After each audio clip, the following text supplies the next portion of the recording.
Hello, good people. Hello, and welcome back to another car conversation or episode of Make America Think Again with Shaunavonn, depending upon whether or not you can see my face or you can just hear my voice. Welcome to you all. This is the third time I've tried to record this, so I'm going to get through it this time. We need to have an Epstein update because there have been some new developments. So, number one, I want to say right out of the gate, this administration is trying to do everything they possibly can other than just releasing the files. Okay? Other things, anything to distract you, to throw you off, to end this conversation, they're trying to do it. He, Felon 47, last week, posted that he was releasing some submarines near the coast of Russia. Today, he was walking around on the White House rooftop. Damn near 80-year-old man up on the roof of the White House, just walking around and yelling back and forth to reporters who were asking, Mr. President, what are you doing up there? Blah, blah, blah, blah, because you can't hear him because he's up on the freaking roof. It's just insane. He also sent his number two guy over in the DOJ to go out and talk to Ghislaine Maxwell. And there's supposedly some 10-hour conversation that they're dangling that carrot in front of the American people, dangling, we might let you see the transcripts of the conversation between the DOJ guy and Ghislaine Maxwell. Now, mind you, this DOJ guy has been around and been involved. He was actually Felon 47's personal attorney in some of those cases that he had previously, right? But also, why the fuck do we care what Ghislaine Maxwell has to say? Why would I care about what number one, she was charged with 2 counts of perjury. The recruiter, the groomer, and the participator of sexual acts on children. She's a sexual predator. Why would I give a fuck as to what she has to say? I don't. What I do care about is what she did or what she said or what they got on tape or on camera that got her moved from the prison she was in Florida to Club Fed in Texas, where she can do some basket weaving and yoga all day. I want to know what she agreed to get that little deal. Is it that, you won't ever mention Felon 47's name? Or, hey, remember that time when you all picked up and you had the young girls and Felon 47 was, if you just don't talk about that, was that the deal? I want to know what the deal was to get her from Florida to Texas. And she's in prison now with one of the housewives. One of the housewives who did, I believe, some embezzling, money laundering, something with money. She wasn't sexually abusing kids. So they did that. And now they're dangling that carrot. Oh, we'll let you hear the transcripts. Fuck the transcripts. I don't care about that. What exactly did you promise her? What exactly was the deal? What did she cooperate with to get moved from Florida to Texas? That's what I want to know.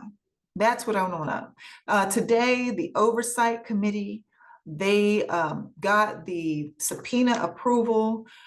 Summer Lee, I believe, was the representative behind really pushing this whole move to release the Epstein files.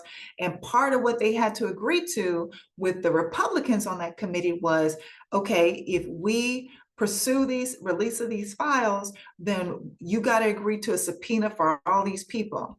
And Democrats are like, yeah, we want everybody exposed.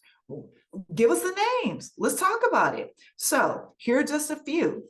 Both Clintons, both Hillary and Bill, will be subpoenaed. Bill Barr, who served in Felon 47's first administration.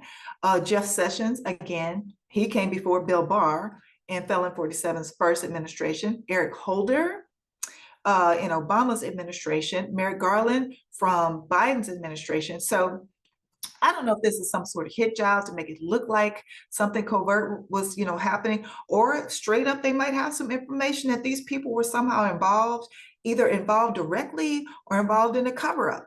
And honestly, at the end of the day, I don't care, because I believe that there are too many pedos out here hiding in plain sight. And that's why I want to see Epstein's bank records. I want to see all the pictures, all the motherfucking pictures that were around his house, the pictures of these dinner parties, if there are any journals. I want to, all of it, all of it. Because personally, I believe that there are a lot of people, a lot more people involved than we would ever fathom or imagine. And they're hiding in plain sight. Nothing is happening to them. Nothing has happened to them in all these years. Also part of the plan process is that they also subpoenaed records from Pam Bondi, and she has 2 weeks to respond on that. So that is the releasing of the documents that we've all been asking for. So those subpoenas have gone out. You have Summer Lee, Representative Summer Lee, to thank for that. She took the lead in that committee on that. Also, the New York Times, they just released a story. They showed some of the photos that were in Epstein's home. The journalist who, reported this story, of course, he's not going to release his sources, but this is some information or pictures that were shared with him. And then also there's this letter, this weird, nasty ass letter that was written to Epstein, I believe on his 63rd birthday, by Woody Allen, the filmmaker Woody Allen. Same filmmaker Woody Allen, who married his adopted daughter, I believe her name is Soon Yi, married her years ago when she was still very young. So he and his ex-wife, Mia Farrow, for those who don't know this history, they adopted several children. I believe they had 1 or 2 biological, but they adopted several children. Then you had them get divorced, and Woody Allen marries one of the kids. He married one of his adopted children. Also, his daughter, and I believe she's biological, she wrote a whole book about sexual abuse from him. Yeah, so I mean, you might want to Google that and look at that story. But so Woody Allen wrote this. I'm quite sure he thought this was a little funny note or epithet, but he wrote about, I guess, being impressed by all these young girls that Epstein had serving them dinner at some dinner party. And he related it back to Dracula's story, the story of Dracula in his castle with all these young maidens who served him food, or I don't know, blood, whatever. Some nasty stuff. It's some nasty stuff. This is what I'm talking about. Pedos hiding in plain sight, just walking around, receiving no repercussions, no consequences. I want to know about those people. We need those people. We need light and sunlight on those people. Also, I wanted to tell you about this. You can find this on YouTube. I was watching this old interview. It just popped up in my feed, probably because I've been, researching Epstein stuff. Of this old interview that Diane Sawyer, Diane Sawyer, Dateline 2020, Diane Sawyer, did with not only several modeling agencies, but models, these young girls from the 90s, early 90s. And they are telling the stories of the dinner parties, of them, these men who ran these agencies and put them up in these apartments, some in New York, some in overseas, and giving them cocaine and getting them drugged up to go to these parties and forcing them to mix and mingle and do things with these men, because if they didn't, they wouldn't get work. They wouldn't get booked for anything, because it's a whole web of people that control that whole industry, including, according to the former model who had this clip up on YouTube, including the woman, I believe her name is Eileen Ford, that was over Ford models at the time, including her. So people, I think the problem is people don't think that there are women, that there are sexual predators that are women. And that is not the case. Let me tell you firsthand, I straight out of college, I worked for CPS, Children's Protective Services in Tarrant County in Texas. Trust me, there are not as many, but there are women sex offenders, just like there are men. I encountered them when I was a probation officer as well on my caseload. So I think that's the problem. People envision what a pedophile looks like, and they always envision a man. It's not always a man, not always a man. Not as many women, but there are women.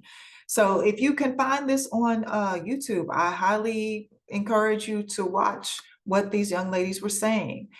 Also, this past week, so tone deaf, so just like, oh my God. So Felon 47 hosted this group of athletes and former athletes in the White House to talk about this new initiative of physical training in education, right? So they want kids to go through this whole little, how many push-ups can you do under 2 minutes? How many miles can you run under 10 minutes? Whatever it is. We used to do these when I was in school, and I hated that shit. And I was an athlete and I hated that shit. But anyways, so they want to bring that back. They're trying to bring that back to public education. But in this room, and part of this committee, he included Lawrence Taylor, former football player Lawrence Taylor, the same Lawrence Taylor who is a registered sex offender for raping a 16-year-old girl, that same Lawrence Taylor. He had him as part of the group. And then Lawrence Taylor goes up to the mic and he's like, well, I don't know what we're doing here, but I'm just here to serve and I'm gonna serve you. He sounded so ignorant. And on top of that, why are you here? Something for kids? We're bringing sex offenders to work on a committee and put them around more kids? And then you also had the son-in-law of McMahon. Okay, so you have McMahon, who is the wife. She is now the Secretary of Education. Her husband is currently under investigation for sexual abuse with boys. And the son-in-law is on this newly developed committee.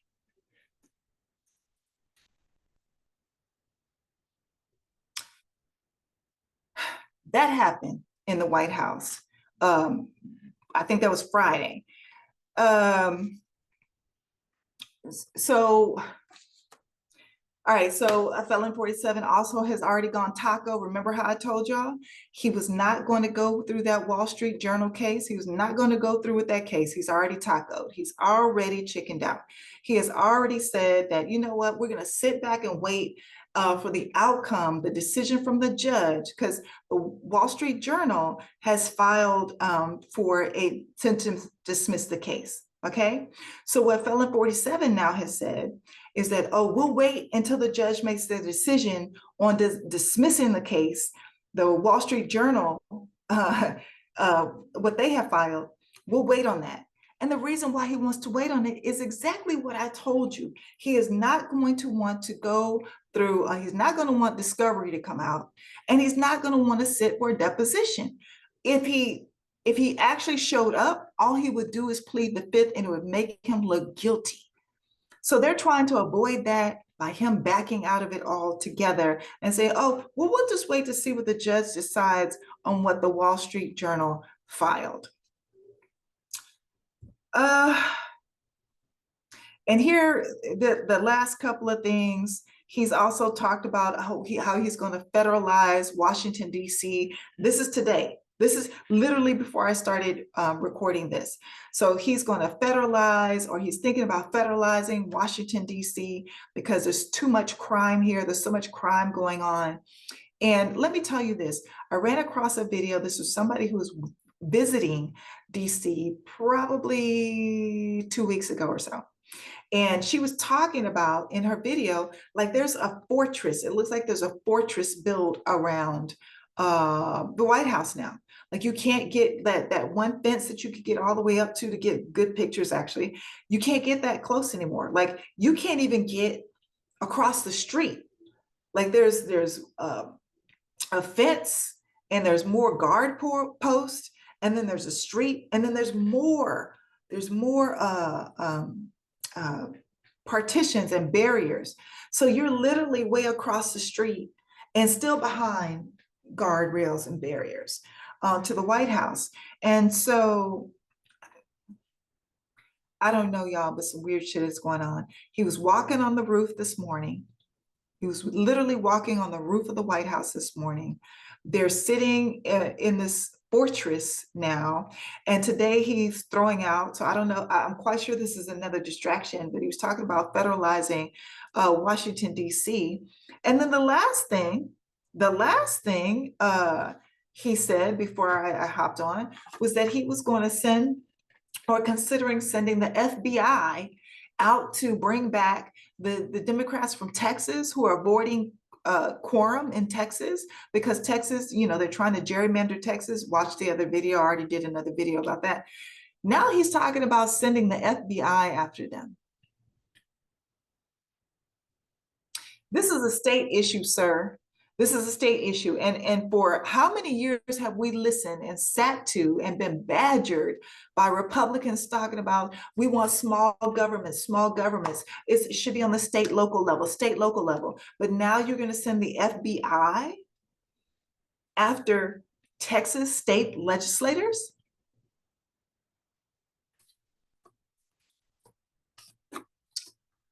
I don't know what's in the Epstein files. But what I do know is it's something horrific, it's something pretty bad, it's something that they desperately don't want us to see. And when I'm saying they, I'm not talking about just Felon 47, the whole web of people that are involved in this sex trafficking ring that apparently, in my opinion, I'm gonna say in my opinion, that was Epstein's income. This whole farce of, I'm managing money for these hedge fund people. Yeah, you were managing their money because they were paying you for underage girls. That is my belief. In looking at all the evidence that I've looked at, that's my belief. So the web of people, this tangled web that they have weaved of people, of wealthy people, they don't want us to know what's in these files. And Felon 47 is included. He's included. We already know that because they were great friends. But even if he didn't participate in the other stuff, he's connected to, and he knows about it, and he's connected to these other people. And those other people want him to keep it under wraps as well. So I'll keep updating you with, as I get more information on this. But when this thing blows open, y'all, get ready. Just get ready. Get ready. That's all I'm gonna say. Get ready.